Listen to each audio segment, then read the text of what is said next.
Hello everyone, happy trucking. Guys, ito finally we made it.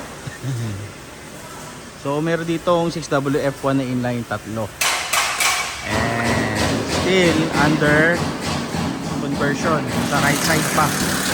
Lahat daw yan is single differential guys. Napakahirap pa ng mga double differential na hanap nyo.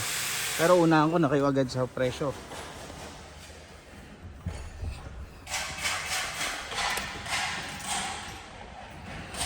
Total mileage. Ang mileage niya 78,910.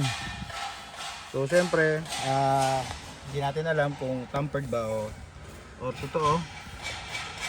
Ayun na. 78,910.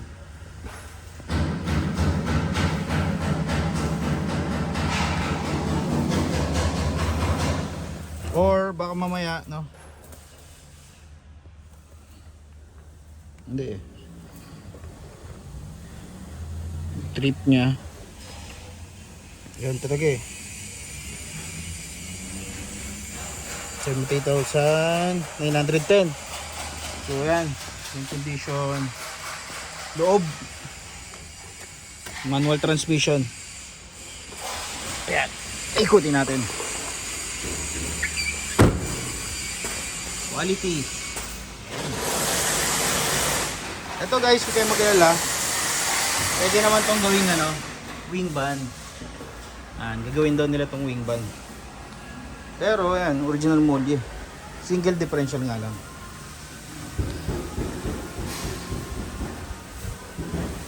Yan, tapos ito, meron pa ditong inline. Presyo nito guys, nasa 2.1. Yes, maniwala kayo guys. Ayun, inline. Inline sa dalawa. Kung dalawa inline din yan, hindi pa naano yung body.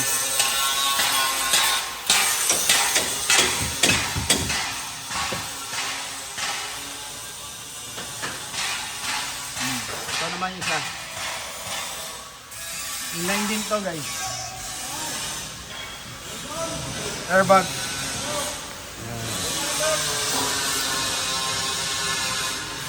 Pero meron doon guys na mas maganda. Siguro baka pwede ko rin tong recommend eh. Kasi wala pa siyang body. Naka-cab and chassis pa lang siya. Pag dito guys, cab and chassis sa kanya, yun, medyo 1.9 ang alam ko Or baka hindi lang. Ito meron din CRDI pala to. Ito yung inline. Yan. Gagawin niya kasing wing band to. Ito, mahalaga nito nasa 2.2 daw. So, ayan. Kung cab lang, siguro baka less lang 200 ang magiging presyo niya dito.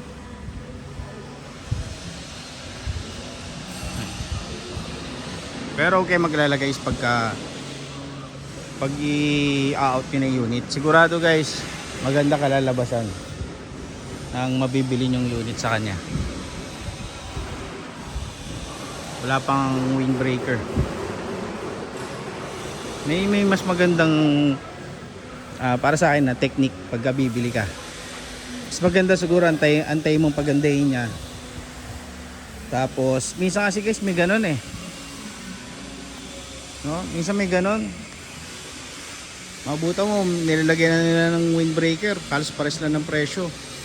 At tiyempo mo na walang windbreaker, tapos ngayon pag gusto mag-windbreaker, papabayad sa'yo. Pero ito single differential. Ayan. Original pa yung original pa yung mga chassis diba? Inline.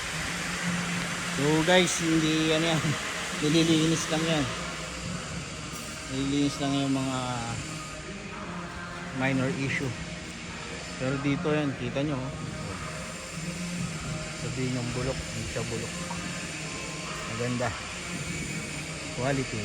And napakadalang. So as of now guys, for the update sa mga naghahanap dyan, ito palang may bibigay ko sa inyo ng inline.